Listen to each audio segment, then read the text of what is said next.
Shalom, everyone. In the Nazarene, that's what we're called. There's something for the masses to see, and then there's something for the initiated to see. It's the darkness hiding in open view. We call them Wiccans, witches, warlocks, wizards, shamans. That's what they go by. It's poison doctrine.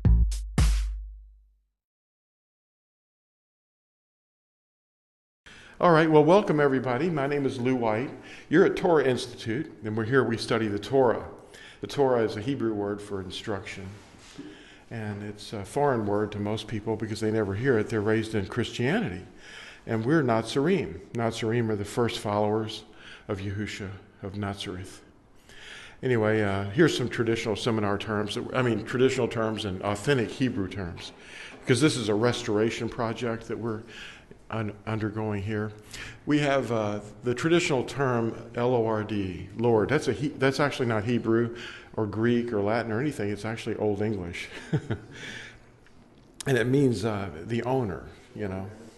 But it doesn't mean the name of the creator. It's been supplanted.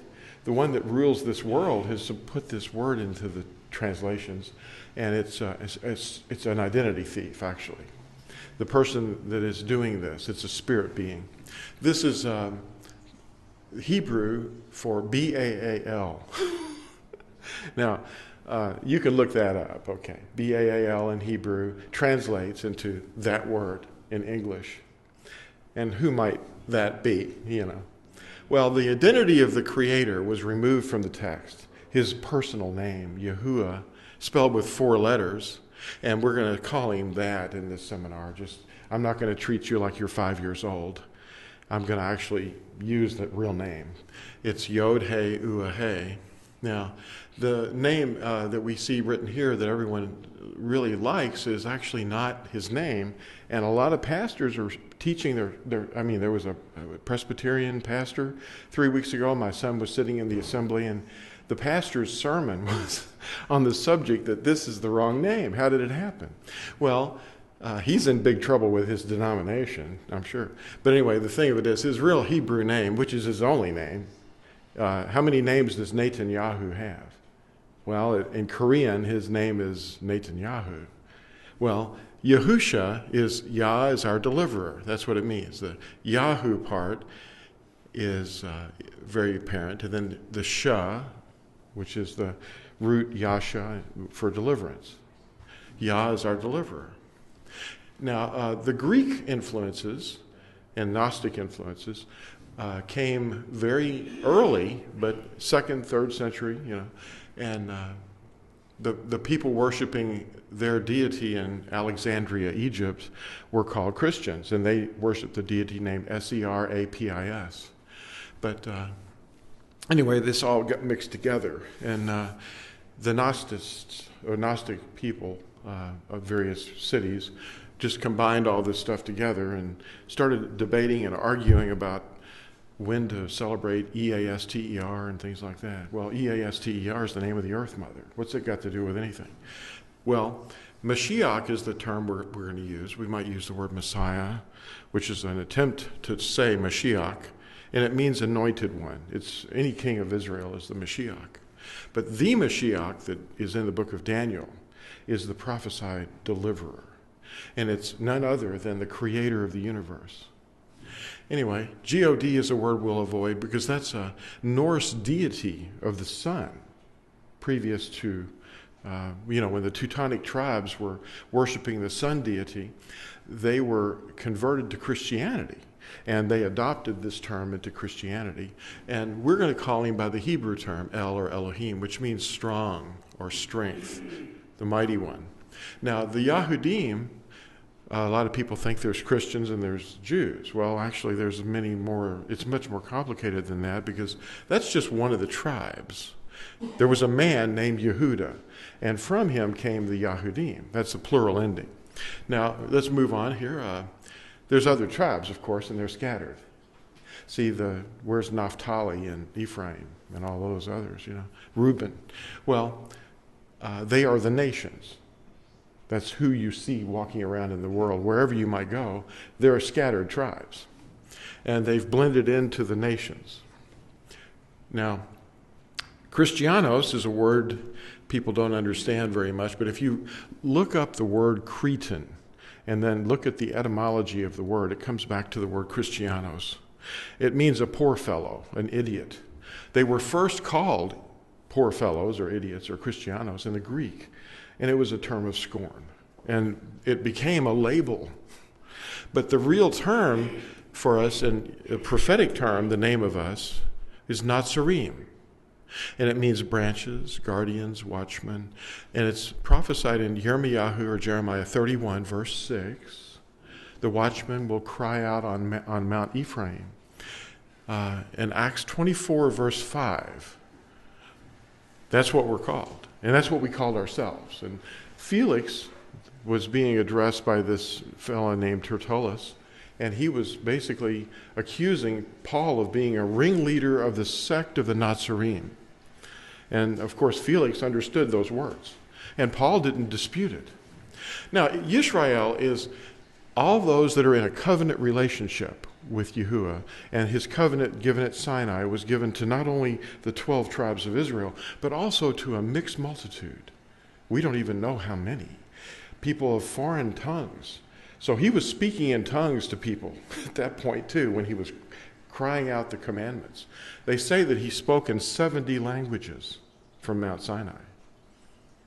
Yeah, so he was speaking in tongues then, and he was speaking in tongues in Acts chapter 2 when that time of the year came around called Shavuot, the giving of the Torah, the 10 words, the 10 commandments. So all the tribes, the people that obey the covenant are called Yisrael. And that's a man's name too that was given to him. His name was originally Yaakov. Abraham, Ishak, and Yaakov. And his name was changed to Yisrael. And it's usually translated as he who struggles with Yahuwah, or Elohim. And it also can mean ruler, or rule with El, because Sar is the Hebrew for prince or ruler, and it means a ruler. See, Sar, El, rule with El. There's a hand coming out there, because I'm not on the picture. Anyway, in the Nazarene, we're guardians and watchmen of two things. We're guardians of his name and his word, and that's his covenant. So when we keep his name, and then we'll be in unity. That's what Yahusha prayed, that we would be in unity in his name, you know. Now, he's the root, and we're the branches, literally, the Nazarene. That's what the word means. Now, let's move on to the next frame. I just wanted you all to get that so we understand what we're saying when we say certain terms. Now, Malachi chapter 4, verse 4 through 6.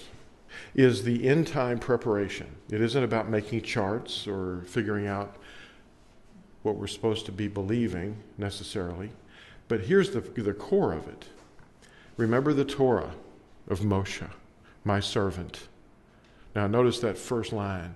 There's a couple of words in there. Torah, remember. And then there's this word servant. Now that's the topic that I'm going to be covering today. Servant.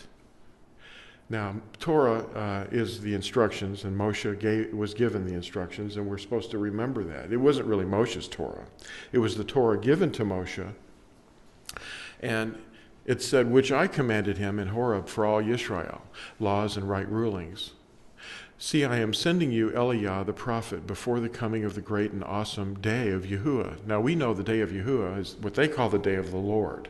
It's going to be a horrendous time of distress. And he shall turn the hearts of the fathers to the children, and the hearts of the children to their fathers, lest I come and smite the earth with utter destruction. Now, it all relates back to the Torah of Moshe. That's what we're supposed to remember. The thing that the other big microphones are saying, stay away from. Don't go there. Don't obey the commandments. That's legalism. Well, you better be legal, not illegal. If you're an illegal person, then you're walking not with Yahusha, you're walking somewhere else. You're walking outside the path. Now, remembering the Torah given to Moshe is how we're to prepare. That's what this is telling us. That's how we prepare. We don't look into the future and guess what's going to happen next. We don't do that. We live in the present, and we observe the Torah of Moshe, which is enabled by the Spirit of Yahusha living in us. We can't obey that unless he's in us to do it. So his return is imminent. He's at the door, and we need to remember those rulings right now. This is what we're supposed to talk about when we rise up and lie down and go in and go out. The thing that you're being told is legalism. The first one is, I am Yahuwah, your Elohim. Have no other before my face. You do not bow to images. You do not cast the name of Yahuwah, your Elohim, to ruin. Remember Shabbath, to keep it set apart. Now, I'll stop right there. Shabbath is the seventh day of a heartbeat. It's the seventh day of every week. It's not Sunday. That's the first day. That was changed in 321 by Constantine. And Kodesh means to keep it set apart from the other days by not working. You don't have to do anything. You don't go anywhere. When the children of Israel were in the tents in the wilderness and they were being trained by the manna, they were told to stay in their tents, not go anywhere. Respect your father and your mother. You do not murder. You do not break wedlock. You do not steal. You do not bear false witness against your neighbor. And you do not covet your neighbor's wife, house, field, servants, or anything that belongs to your neighbor. And his animals, of course. So this is a list of 10 things that shows love. That's what it is. Love me and keep my commandments. The first 4 are how to love him, what he expects, and how he expects his wife to behave relative to him. And then the last 6 is how we love our neighbor. You see, the key word here is love. Deuteronomy 5:22, in the same chapter these other commandments are in, says, These words Yahuwah spoke to your assembly in the mountain from the midst of the fire, of the cloud, and of the thick darkness with a loud voice. And he added no more. And he wrote them on 2 tablets of stone and gave them to me. And those 2 tablets were so small that he could hold them in one hand. And each one was a copy of the other. The words were written on both sides of the tablets. So they were, in Hebrew, Asareth Hadabarim, which means 10 words. The 10 words. And Yahusha gave us a new commandment, love one another, in case you didn't get it. Now, here's the next one. That's a marriage covenant is what it is, because he married Israel at Sinai. That's what it was. Now, here's something that is called the Shema. And it's something that a lot of Christians hear, and a lot of people hear, a lot of people haven't heard. But it means to hear and obey. Shema. He who has ears to hear, let him hear. And Yahusha, when he spoke those words in Matthew 13, undoubtedly said the word Shema. Shema. And the first verse in this, I think it's Numbers chapter, no, it's Deuteronomy chapter 6:4. Yeah. It starts out saying, hear, that's the word Shema, O Yisrael, Yahuwah our Elohim, Yahuwah is one, in contrast to the other groups of peoples that had trinities.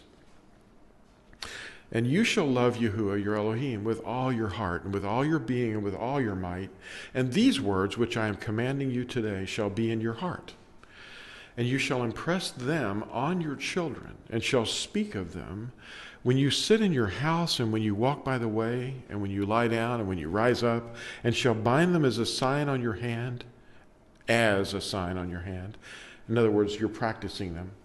And they shall be as frontlets between your eyes. And you shall write them on the doorposts of your house and on your gates. That's why in Proverbs it says wisdom cries out at the gates and by the doorposts. Wisdom is the 10 words. That's what that is.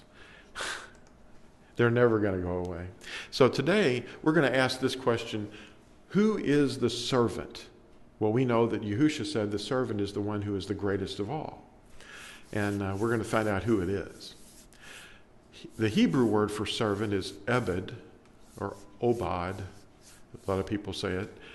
And it's the Hebrew word in the concordance H5650.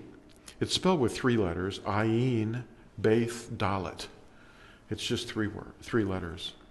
And love is actually shown by practicing the art of serving. And we're servants of the one that we obey. How would we not be? If we're obeying someone else by mistake or by misguidance, then we would like to know about it. This servant is called the servant mind. Now, are we set free from being servants of sin or set free from the teachings of Torah? See how the adversary has spent generations trying to get us away from the Torah. Stay away from that. Don't go there. We don't talk about that. And yet Yahuwah said we're to talk about it when we rise up and when we lie down, go in and out and walk along the way and sit in our house.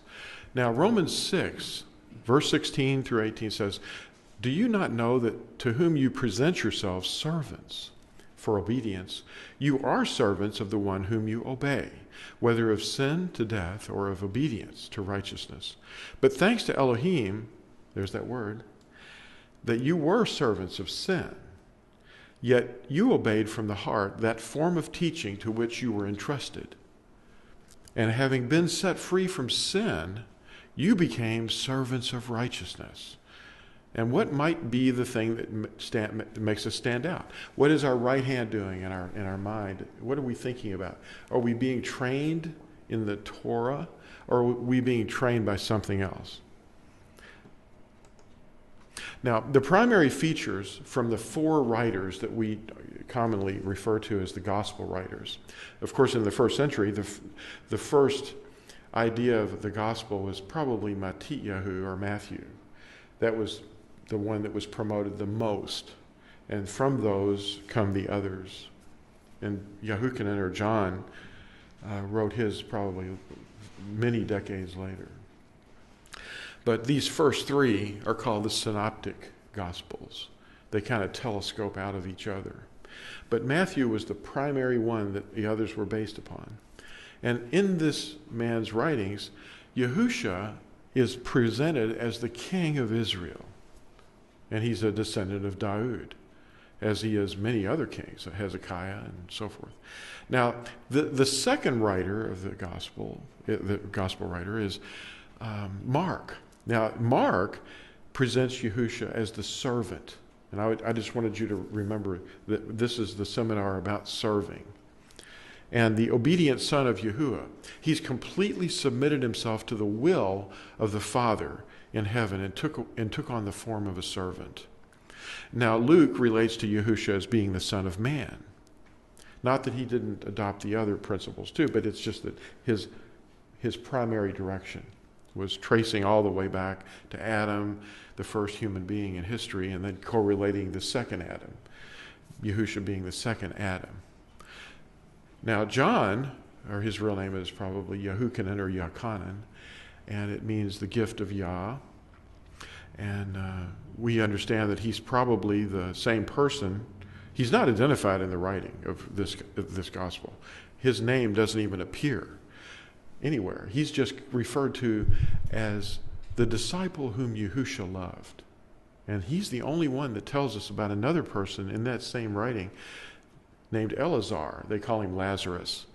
And he was the younger brother of Mary, or Miriam, and Martha in a place called Bethany. And that city, or it was a little village is really all it was. It was a little holding spot for the unclean. That's where they went. And he was the younger brother of those 2 girls. You know, they were sisters. And his name is Eleazar. And he presents Yahusha to be the son of Yahuwah. That's very interesting because he's more on the spiritual plane than the other writers. And he reveals his identity to be I am, or Yah, Hayah, identifying himself to be Yahuwah in the flesh. Now, it says we're to seek first how to become a servant and to become like Yahusha, because Yahusha presented himself as a servant. In Matthew 20, starting at verse 25, it says, but Yahusha, now those are Hebrew letters. That's modern Hebrew, actually. Not the original, but it's, Aramaic. But Yahusha called them near and said, you know that the rulers of the Gentiles are masters over them, and those who are great exercise authority over them. Okay? Now, in other words, there's a ranking going on. People get up and put themselves above one another, and they rank. But let him be, it says now, it shall not be so among you. But whoever wishes to become great among you, let him become your servant. And whoever wishes to be first among you, let him be your servant. Even as the Son of Adam did not come to be served, but to serve, and to give his life as a ransom for many. And that's a reflection of Isaiah or Yeshayahu chapter 53. In Matthew 6 at verse 31 it says, do not worry then, saying, what shall we eat, or what shall we drink, or what shall we wear? For all these the Gentiles seek for. And your heavenly Father knows that you need all these. But seek first the reign of Elohim and his righteousness, and all these matters shall be added to you. Now, there's a writer that's real famous named Nancy Lee DeMoss. Some of you might have heard of her. She had a question that she wanted to ask. If you want to know if you have a servant's heart, watch how you react when people treat you like a servant. Are you humble? Do you take offense? Do you feel rage and you feel your face getting warm? Yahusha HaMashiach was a humble person and is a humble person. And he teaches us humility now. Luke 6:40 says, a taught one, now that's a disciple, a student, is not above his teacher, but everyone perfected shall be like his teacher. Yahusha shows us how to become servants by imitating him. And at his return, his servants will be like him. When he comes, the ones that are serving him will be just like him. Revelation 11:18 says, and the nations were enraged, and your wrath has come, and the time of the dead to be judged, and to give up the reward to your servants. There it is, your servants, the prophets, and to the set apart ones, those are the saints, and to those who fear your name, small and great, and to destroy those who destroy the earth. And the dwelling place of Elohim was opened in the heaven, and the ark of his covenant was seen in the dwelling place. And there came to be lightnings and voices and thunders and an earthquake and great hail. So the covenant teaches us love, and in doing so, it teaches us how to be servants. And Yahusha writes a love for it upon our hearts. And here's a man that a lot of people have heard of. Bob Dylan is what they know him as. His real name is Robert Allen Zimmerman. And he's a songwriter. Some just love him. He's just, a poet. Well, he wrote a song called Gotta Serve Somebody. And here's the lyrics to the chorus. You're going to have to serve somebody. Yes, indeed. You're going to have to serve somebody. Well, it may be the devil or it may be Yahuwah, but you're going to have to serve somebody. They say he at some point, I think it was in the late 1980s, he converted to Christianity, born a Yahudi. They call him a Jew. Now, our Passover is Yahusha. He's also our first fruits, from the dead, resurrected. Well, we refer to him as the Passover. He washes his body very clean. And this is an incident that we read about in Yahuchanan, or John chapter 13, verse 5. After that, he put water in a basin and began to wash the feet of his taught ones and to wipe them with the towel with which he was girded. And so he came to Shimon Kepha, that's what we call Peter, and he said to them, and he said to him, Master, do you wash my feet? Yahusha answered and said to him, you do not know what I am doing now, but you shall know after this. Kepha said to him, by no means shall you wash my feet ever. And Yahusha answered him, if I do not wash you, you have no part with me. Now, Yahusha removes the filth of the world system from our hearts, and he instills in us a servant's mind, a mind of love and service towards others. A lot of people that don't believe in Yahusha at all, or maybe they do, but they don't obey him, they go to maybe even religious institutions, they really don't serve the creator of the universe, and they don't know they do. They're in error. But what's happened to most people is the natural person, or the environmental being that we call ourselves, is serving themselves.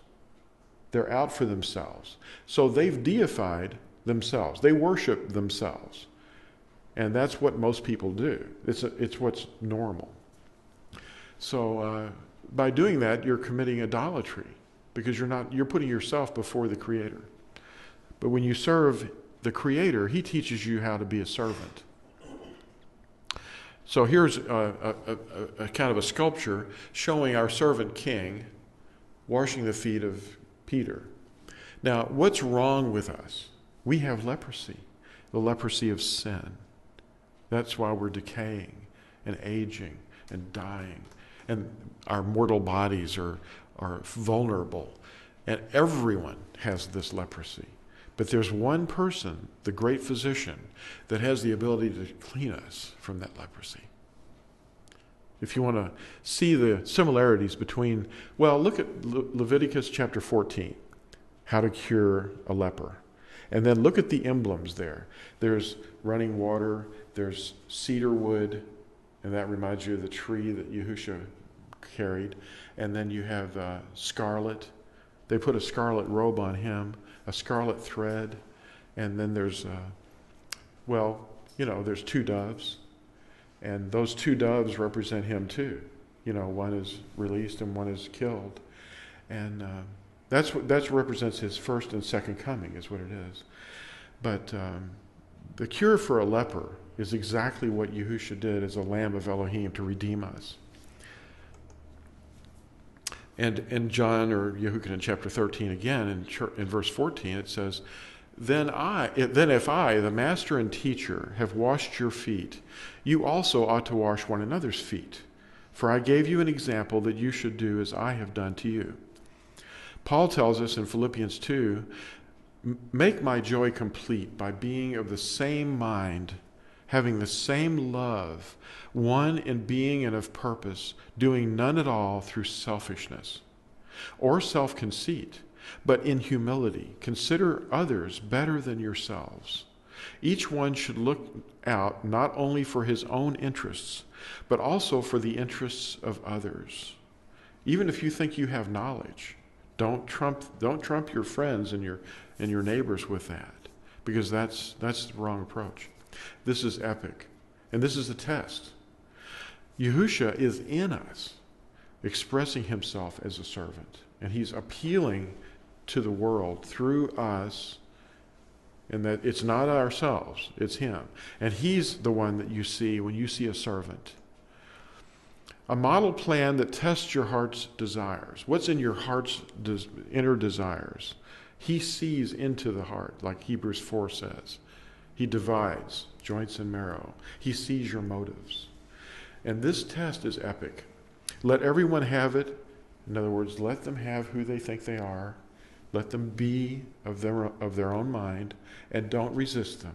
Let them continue, but show them by your words and your behavior another way. Don't take anything personally, because the persecution that you receive is really them persecuting the one that's in you. That's Yahusha. There's two easy rules right there. Let everybody have what they think, and then don't take anything personally. Now, Scripture is actually distilled down to basically obedience. And obedience, as we said, is obad, and it means servant. And it is a test. It's, will you give yourself up? Or will you resist and be in charge of your own life and commit idolatry? In order to do the test, you must receive power. The indwelling of Yahusha's mind, or thinking, his thoughts, instead of your own. Because he's the servant ruler that's living in us. Acts 1 verse 6 says, "So when they had come together, they asked him, saying, 'Master, would you at this time restore the reign to Israel?'" See, all these people, like Yehuda, or they call him Judas, was a zealot, and they were militants. They wanted to see the overthrow of the Roman Empire in their land. They wanted them thrown out of there. And when they were bringing Yahusha in on the donkey, they were saying, Hoshanu, Baruch haba b'shem Yahuwah, the one who comes in the name of Yahuwah. They thought that the king of Israel was coming to deliver them from the Romans. They didn't have any clue what was really happening. But anyway, they still didn't know, even in Acts chapter 1, recorded by Luke. So they were asking him, are you now, after he's resurrected, are you now going to restore the reign? And he said to them, it's not for you to know the times or seasons which the Father has put in his own authority. But you shall receive power when the set-apart Spirit has come upon you, and you shall be my witnesses in Jerusalem and in all Yehuda and Shomeron, that's what they call Samaria, and to the ends of the earth. And we're his ambassadors. We're sent to lepers who are dying in their own sins. Yahusha, or Yahuwah, calls himself Yisrael because he's the head of Yisrael. See, Yisrael is his body, his instrument. Yeshayahu, or Isaiah 49, says, "Listen to me, O coastlands, and hear, you peoples from afar. Yahuwah has called me from the womb, from my mother's belly. He has caused my name to be remembered. And he made my mouth like a sharp sword. In the shadow of his hand he hid me, and made me a polished shaft. In his quiver he hid me. And he said to me, you are my servant, O Yisrael, in whom I am adorned." So he's in his people. That's what his temple is. His temple is not a building made with hands. He's in his people. The righteous servant is mentioned in Yeshayahu 53, which is the one, this is the text that I first read for myself, and it grabbed me. I was 35 years old when I first read Scripture. Some of you are younger than that, some of you are older, but when I was 35 years old, I opened the book to the middle, and it fell right at that chapter. I had no idea what this book was about. And I looked at it, and it shook me to my roots. Yeshayahu 53, just 2 verses here. "But Yahuwah was pleased to crush him. He laid sickness on him, that when he made himself an offering for guilt, he would see a seed, and he would prolong his days, and the pleasure of Yahuwah prosper in his hand. He would see the result of the suffering of his life and be satisfied. Through his knowledge, my righteous servant makes many righteous, and he bears their crookednesses. Therefore I give him a portion among the great, and he divides the spoil with the strong, because he poured out his being unto death, and he was counted with the transgressors. And he bore the sin of many, and made intercession for the transgressors." That was the purpose of his coming the first time. The name of the servant is given in prophecy. The name of the servant. A lot of people don't know because they're looking at Jesus, and they're saying, well, where's that? And that's one of the reasons that a lot of Yahudim have lived their lives and not believed, because they can't find it. Jesus. Actually, that name didn't even exist until about 1530. There was no such name, Jesus, before that. Zechariah 3, verse 8, is the prophet that gave us the name of the Mashiach. "Now listen, Yahusha, the high priest, you and your companions who sit before you, for they are men of symbol. For look, I am bringing forth my servant, the branch." And Yahuchanan, or John 15, verse 4 says, "Stay in me, and I stay in you. As the branch is unable to bear fruit of itself unless it stays in the vine, so neither you unless you stay in me. I am the vine, and you are the branches." Now what he's saying there is he's the whole thing. He is the branches as well, but he's the root too. He calls himself the root, but he refers to himself as the whole thing. he who stays in me and I in him, he bears much fruit, because without me you are unable to do naught, or you are able to do naught. If anyone does not stay in me, he is thrown away as a branch and dries up, and they gather them and throw them in the fire, and they are burned. You have to stay connected to his life. Now, Yahuwah's servant was formed to bring Yaakov back to himself. Who's Yaakov? That's another code word for all of Yisrael, those in a covenant with him. You can see you have Abraham, Ishak, and Yaakov. Yaakov's name was changed to Israel. Now, the servant was formed to bring all of Yisrael back to himself. In Yehukanan 17, verse 6, it says, I have revealed, that means to manifest, make known, your name to the men whom you gave me out of the world. They were yours, and you gave them to me, and they have guarded your word. Now you see there's two things in that sentence. Your name and your word. His name was not known. It was withheld.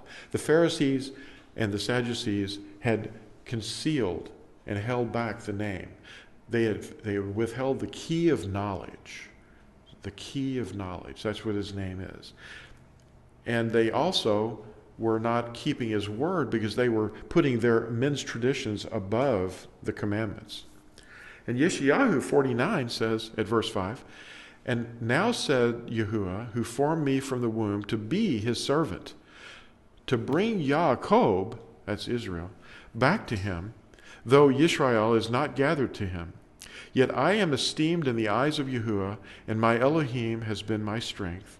And he says, shall it be a small matter for you to be my servant, to raise up the tribes of Yaakov, and to bring back the preserved ones of Yisrael?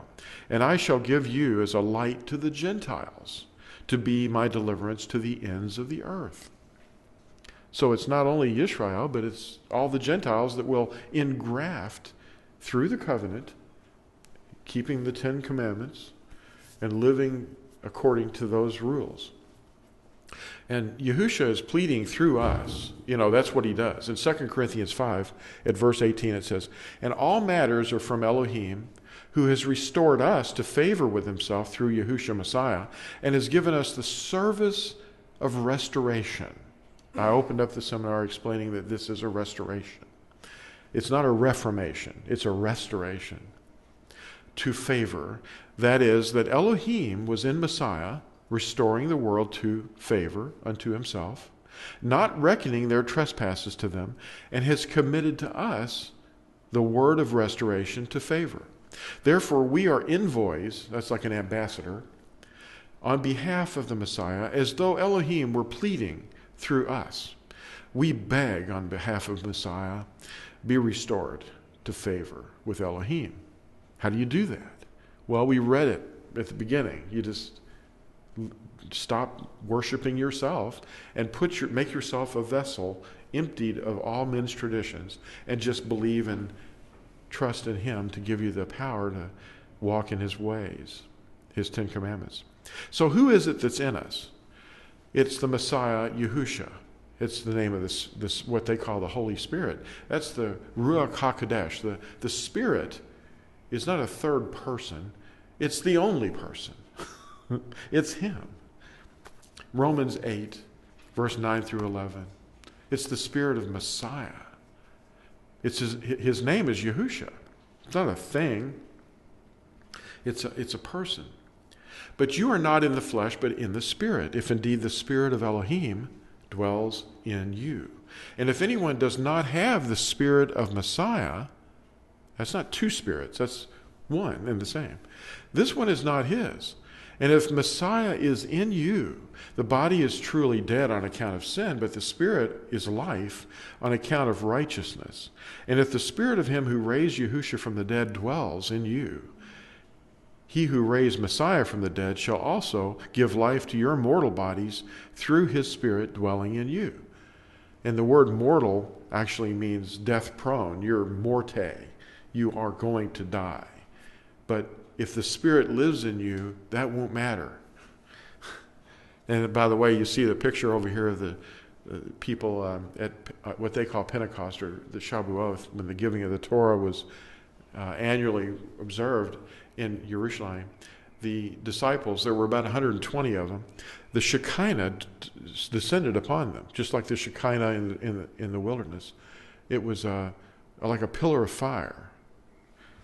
And it descended upon them because the name is the dwelling place. The Shekinah is the dwelling place for the name. And the name had descended upon them. His name was dwelling in them, just as it dwelled in the Shekinah. That's the pillar of cloud, in case people don't know what that is. And if you've never heard of that, you ought to look that up. But anyway, Paul explains Messiah in us is doing the serving. Philippians 2. If then there is any encouragement in Messiah, if any comfort of love, if any fellowship of spirit, if any affection and compassion, make my joy complete by being of the same mind, having the same love, one in being and of purpose, doing none at all through selfishness or self-conceit, but in humility consider others better than yourselves. Each one should look not only for his own interests, but also for the interests of others. For let this mind be in you, which was also in Messiah Yahusha, who being in the form of Elohim, did not regard equality with Elohim as a matter to be grasped, but emptied himself, taking the form of a servant, and came to be in the likeness of men. And having been found in fashion as a man, he humbled himself and became obedient unto death, death even of a stake. Elohim, therefore, has highly exalted him and given him the name which is above every name, that at the name of Yahusha every knee should bow, of those in heaven and those on earth and of those under the earth, and every tongue should confess that Yahusha Messiah is Master, to the esteem of Elohim the Father. So that, my beloved, as you always obeyed, not only in my presence, but now much rather in my absence, work out your own deliverance with fear and trembling, for it is Elohim who is working in you, both to desire and to work for his good pleasure. Do all matters without grumblings and disputings, in order that you be blameless and faultless, children of Elohim without blemish in the midst of a crooked and perverse generation, among whom you shine as lights in the world, holding on to the word of life. The living word of life is the Ten Commandments. For a boast to me in the day of Messiah, that I have not run in vain or labored in vain. So a servant's duty is to obey and doing the will of another. It doesn't do his own will. Not my will, but yours be done. Now, here's a translation I just wanted to point out here that a lot of people are misguided about. They have translated a word in the text, and it's referred to as the Son of Righteousness, and it's referred to as S-U-N. But it is true that the word shamash does mean son.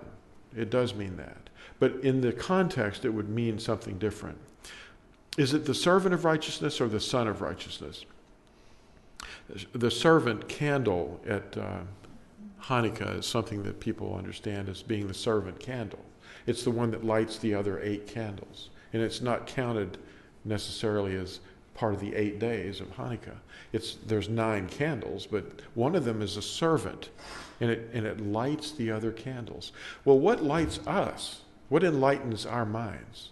The Messiah is the one that lightens our minds. He's the servant.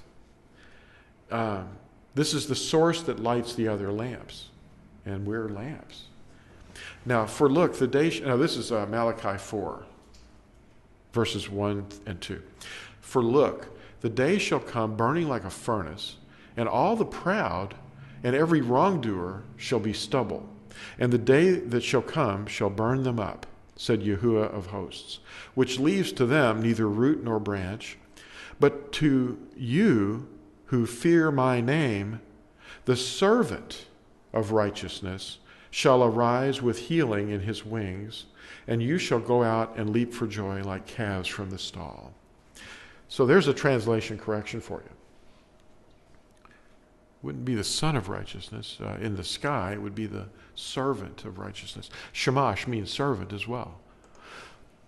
Now, in Yahusha, or they call him Joshua, chapter 24, there's a decision to be made.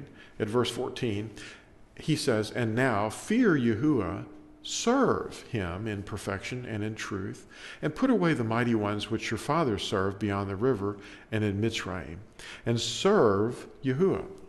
And if it seems evil in your eyes to serve Yahuwah, choose for yourselves this day whom you are going to serve." It sounds like Bob Dylan. "Whether the mighty ones which your fathers served that were beyond the river, or the mighty ones of the Amorites in whose land you dwell. But I and my house, we serve Yahuwah." Now, the word is Yahusha. That's what the word is. It's the Torah. Yahusha is the living word. And it's living and active. And it judges the thoughts and intentions of the heart. Now, the conclusion of the entire matter is obey one shepherd. You don't obey yourself. Ecclesiastes 12, verse 10 says, "Koheleth," that means the preacher, "sought to find out words of delight and words of truth rightly written. The words of the wise are like goads, and as nails driven by the masters of collections. They were given by one shepherd. And besides these, my son, be warned, the making of many books has no end, and much study is wearying of the flesh. Let us hear the conclusion of the entire matter. Fear Elohim and guard his commands, for this applies to all mankind. For Elohim shall bring every work into right ruling, including all that is hidden, whether good or whether evil." There it is. So as we show people Yahuwah's will, let everyone have their own opinion. Let them have their opinion. But don't take anything personally when they start persecuting you and reviling you. Just say, okay, all right. So now your behavior, the way you act to others, in a situation, let's say you want something to happen, you think you're in control. You're not. There's nothing that you're in control of other than yourself. And even that is problematic without Yahusha, because you can't control yourself. But he can, because that's what the power is. Luke 10, 26 through 28 says, "And he said to him, 'What has been written in the Torah? How do you read it?' And he answering said, 'You shall love Yahuwah your Elohim with all your heart, and with all your being, and with all your strength, and with all your mind, and your neighbor as yourself.'" That's from Deuteronomy 6 and Leviticus 19. "And he said to him, 'You have answered rightly. Do this, and you shall live.'" So it's all about behavior. Love is serving Yahuwah and your neighbor. That's what those two things sum up as. You love Yahuwah and you love your neighbor. Now, you can't ignore the commandments and say that these are the commandments. They just sum them up, So you are not in control, and we have to ask ourselves, who are we going to obey and serve? Yahusha said, "You would not see me again until you say, Baruch haba b'shem Yahuwah." Those are Hebrew words. The first one means, Baruch means be happy or blessed. And haba means the one who comes, or the one coming. B'shem, Shem means name, in the name of Yahuwah.